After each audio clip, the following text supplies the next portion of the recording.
দর্শক অপেক্ষা করছিলাম যে গত রাত থেকে এখন পর্যন্ত যা চলছে হয়তো শেষ হয়নি।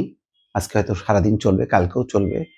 সেই চলমান ঘটনাগুলো হচ্ছে ১ম এ ৩২ নম্বর বাড়ি গুড়ানো হলো, পোড়ানো হলো, তারপর সুধাসদন, তারপর সারা বাংলাদেশে সেই ভোলা, সেই বরিশাল, বিভিন্ন জায়গায় কোথায় না অসংখ্য বাড়িঘর পুড়ল।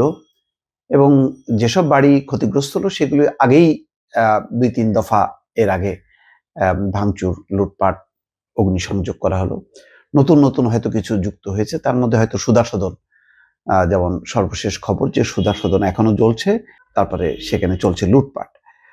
যাই হোক, কিন্তু অবাক ব্যাপার হলো যে এই ব্যাপারে সরকার কিন্তু একেবারেই নীরব। কোনো বক্তব্য নেই।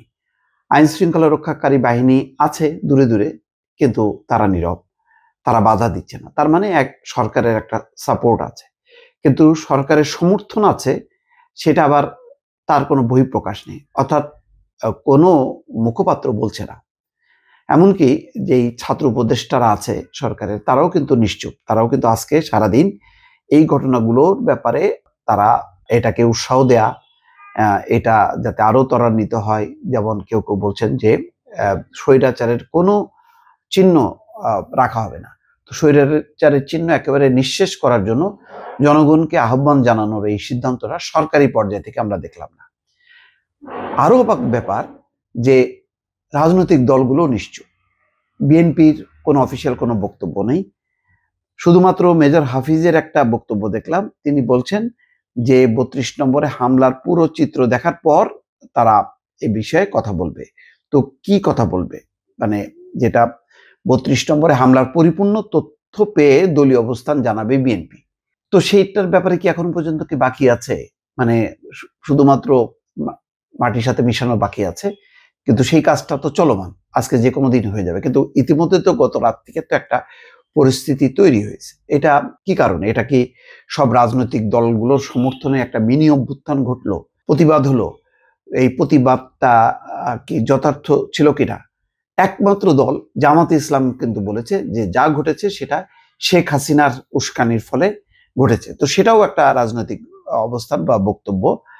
আর বাকি কেউ, কেউ ছাত্র নেতারা বলছেন যে স্বৈরাচারের আর কোনো চিহ্ন রাখা যাবে না। কেননা দেশকে অস্থিতিশীল করছে সে দিল্লিতে বসে, এবং এই ভাষণের প্রতিবাদে এখন পুরোপুরি নিধন চলবে।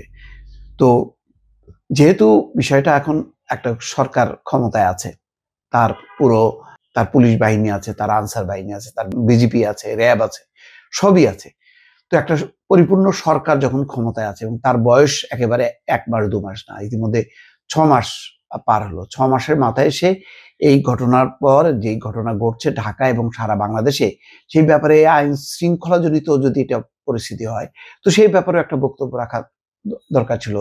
যদি সরকার সমর্থন দেয়, এটা একটা গণঅভ্যুত্থান, পাল্টা অভ্যুত্থান, বা মিনি অভ্যুত্থান, বা এটা প্রতিবাদ, যে বিক্ষোভ, তো সেই ব্যাপারেও সরকারের একটা তার সমর্থনে বক্তব্য রাখা উচিত। অথবা যদি সমর্থন না করে তাহলে তার এটাকে নিবৃত হওয়ার জন্য বক্তব্য রাখা উচিত। যেমন আমরা জানি যে ৫ই আগস্ট যখন ঘটনা ঘটে, শেখ হাসিনা দেশ ছেড়ে পালিয়ে যায়, তখন কিন্তু সেনাপ্রধান বা বাকি রাজনৈতিক দলগুলো তখন আইন শৃঙ্খলা পরিস্থিতি নিয়ন্ত্রণের জন্য যাতে জনগণ ধৈর্য ধারণ করে এবং লুটপাট জ্বালাও পোড়াও যাতে না করে সে ব্যাপারে কিন্তু আহ্বান জানিয়েছিল। কিন্তু আজকে কিন্তু সারাদিন আমি গত রাত থেকে এই পর্যন্ত যখন আপনাদের সামনে দর্শক বক্তব্য রাখছি, ঠিক এই মুহূর্তে বাংলাদেশ সময় ৩টা ২২, এই ৩টা ২২ পর্যন্ত কিন্তু কোনো রকম কোনো বক্তব্য নেই। ভাঙচুর হবার পর এর পরিকল্পনা কি? এই জায়গাগুলো কি হবে? মানে বাতিল করা হবে, লিজ দেওয়া হবে, এখানে কি অন্য স্থাপন হবে কিনা? কোনো বক্তব্যই নেই।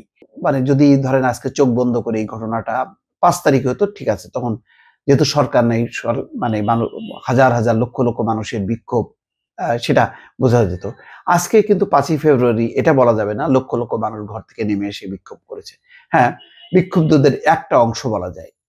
এবং এবং এই বিক্ষোভ ৬ মাসের ব্যবধানে সব পক্ষ একমত কিনা এটা যথেষ্ট সন্দেহ আছে। যদি একমত হতো তাহলে এতক্ষণে কিন্তু বিএনপি বা অন্যান্য রাজনৈতিক দল আহ্বান জানাতো যার যা আছে তা নিয়ে স্বৈরাচারের স্থাপনার বিরুদ্ধে স্থাপনার চিহ্ন মুছে দেওয়ার জন্য ঝাঁপায় পড়ার জন্য, কিন্তু সেটা আমরা দেখছি না। কিন্তু আবার দেখছি যে বুলডোজার, তারপরে এক্সোভেটার, তারপরে ক্রেন, নানা রকম ভারী যন্ত্রপাতি ব্যবহার হচ্ছে। তো এইসব ভারী যন্ত্রপাতি সরকারি বেসরকারি দায়িত্বশীল প্রতিষ্ঠানের ব্যবস্থাপনায় থাকে।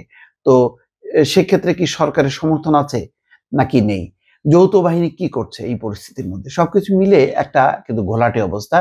আমি কিছুক্ষণ আগে একজন রাজনীতিকের সঙ্গে কথা বলেছি। বললাম যে, "ভাই, আপনাদের পার্টির অবস্থা কি?"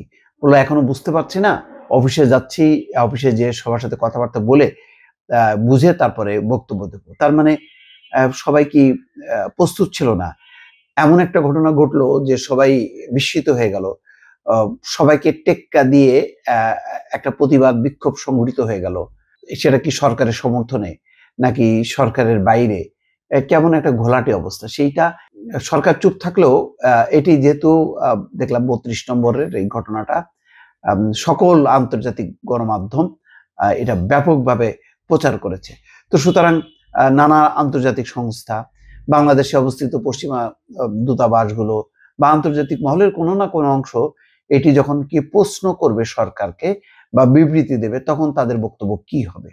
তার আর জনগণই বা সাধারণ মানুষও বা মানে এটাকে কি হিসাবে নেবে? এটা সরকারের অবস্থা। সরকার যদি না থাকতো তাহলে কোনো কথা ছিল না। কিন্তু সরকার তো আছে।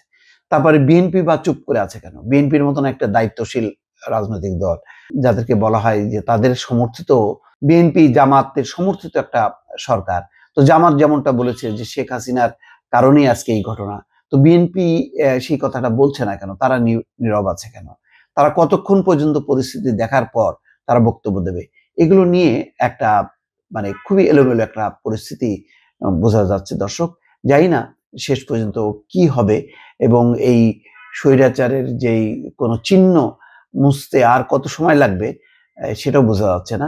এখন চিহ্ন মুছে ফেলা হলো, কিন্তু স্বৈরাচারের চেতনা সেটা কিভাবে মোছা সম্ভব? সেটা দূর করার জন্য অন্য কোনো কর্মসূচি পরিকল্পনা নেওয়া হবে কিনা? এগুলো নিয়ে কিন্তু নানা জনের মধ্যে নানা রকম প্রশ্ন, নানা রকম বিভ্রান্তি আছে। সেটা সরকার কি কোনো দায়িত্ব নিতে চাচ্ছে না? কোনো বক্তব্য রাখতে চাচ্ছে না আনুষ্ঠানিকভাবে? সরকারের প্রেস উইং খুব তৎপর দেখা যায় মাঝে মধ্যেই, প্রধান উপদেষ্টার প্রেস উইং। তো সেই প্রেস উইং চুপ কেন?